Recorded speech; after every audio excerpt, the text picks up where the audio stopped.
Be a good little fella now and open the door.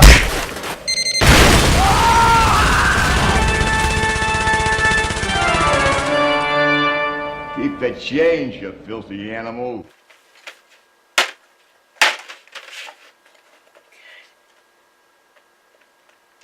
It's like I gotta do a doodle chart to get it out of there.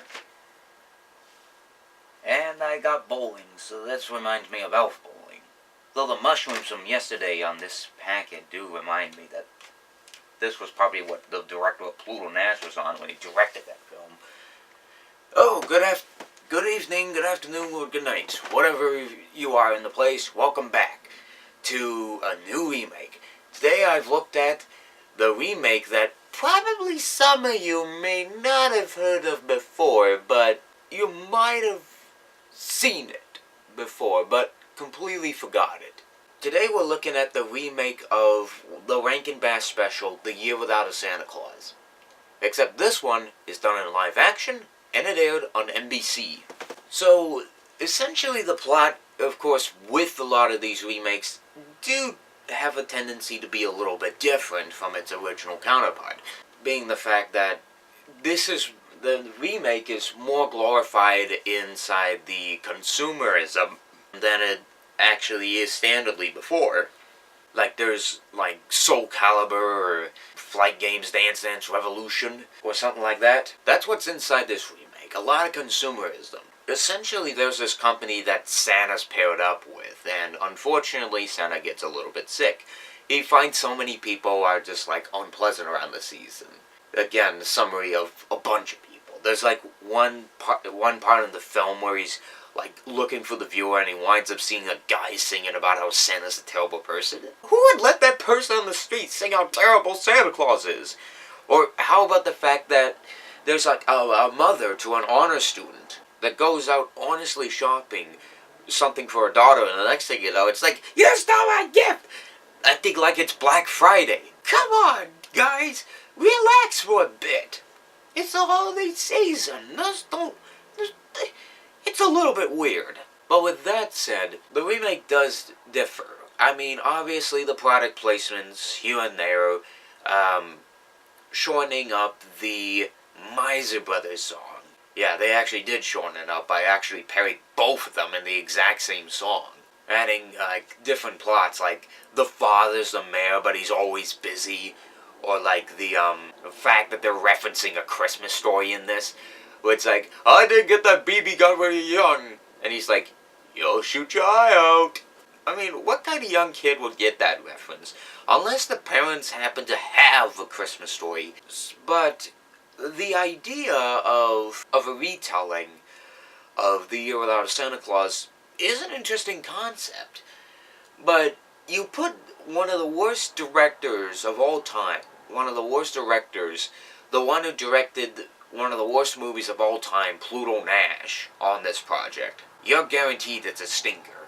And sadly, this film has passed time as being one of the specials that people have never seen. But to be honest with you, when I was young and I saw the ads for this, for the remake of The Year Without a Santa Claus, I was like, so they're remaking the Rankin special and they're airing it on NBC.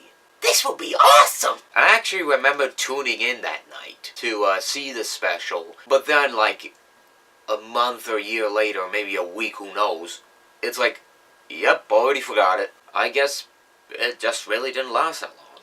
And besides that, I was young.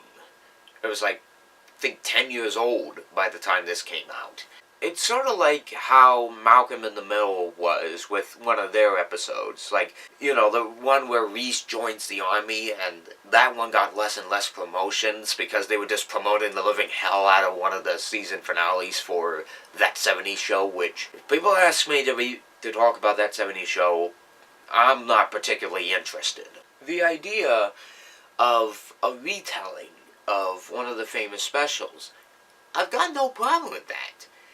You just gotta figure out a way how to do it properly. You don't do it right, you'll wind up screwing the whole thing up. Unfortunately, that's a lot for for a lot of remakes. I mean, people know me best. You know I hate the remake of Red Dawn. They completely screwed up the 1984 cult classic, and just made it into, yeah, the Koreans are going to attack us, even though originally written in the script it was Chinese, but we know the Chinese are going to love this, since they love The Last Airbender, and yet the Americans didn't love The Last Airbender. But honestly, for some people that can't stand Rankin Bass, it's probably worth one watch. Taking a look back at this, yeah, I think it's really worth, like, a rewatch. Maybe, like, once every so often. Like, maybe, like, the expansion of, like, 5 years or so. I think the last time I saw it was, like, again, when it first aired in 2006, so 7, 8, 9, 10, 11, 12, 13. Total of 8 years that I haven't seen this special. So, I believe that's basically all I have to say. It's that either you'll find the movie to be interesting, or you might forget it within a week, a month, or whatever. So that's just the beginning of all the remakes of Rankin Bass's specials. Well, at least one from what I know. At least done in live action. But how about we go for none of that weird puppet stop motion stuff, and jump into something that's 2D animated, to be precise, with the next special we're looking at tomorrow. You'll see what I mean in tomorrow's 28 Days of Christmas 2. So, with that said, stay tuned tomorrow, and we'll see what the special is. But I'm probably gonna guess some of you are gonna get it. And by the way, I'm going elf bowling, baby.